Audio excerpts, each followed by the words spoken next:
in sa vain trong tek mi puite chap char ko chibai ka bu vek chewa vo in kan try to te zara le khomi puite zara hei kam hu thei chewa kalom em ni chuan a she thiang lo de tan sap trong in sai ve shu chi mang it is my pleasure meeting you all, and I am so happy that I would be able to perform here in front of you, and hope you enjoy today. Với Noam đó in mang đón nha, chập char cô chỉ bài vek mi dâu takin tin bol kan chanang, mi lau làm pui vek đón nha.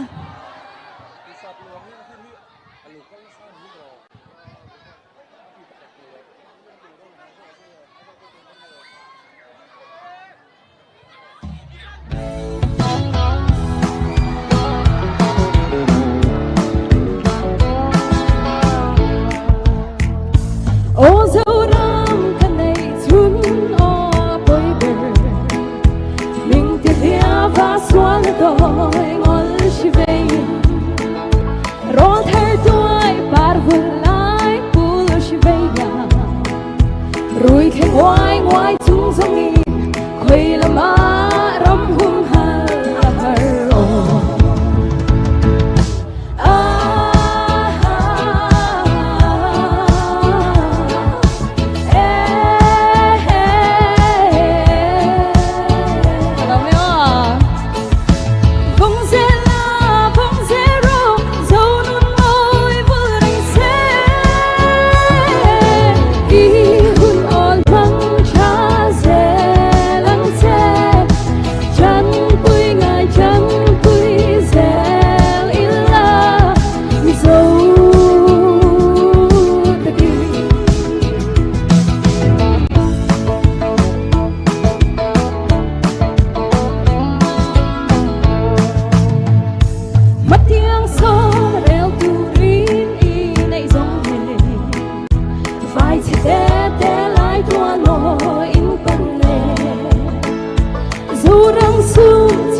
กะโลเบ้จิบไปกะโลเบ้อะไรกะโลเบ้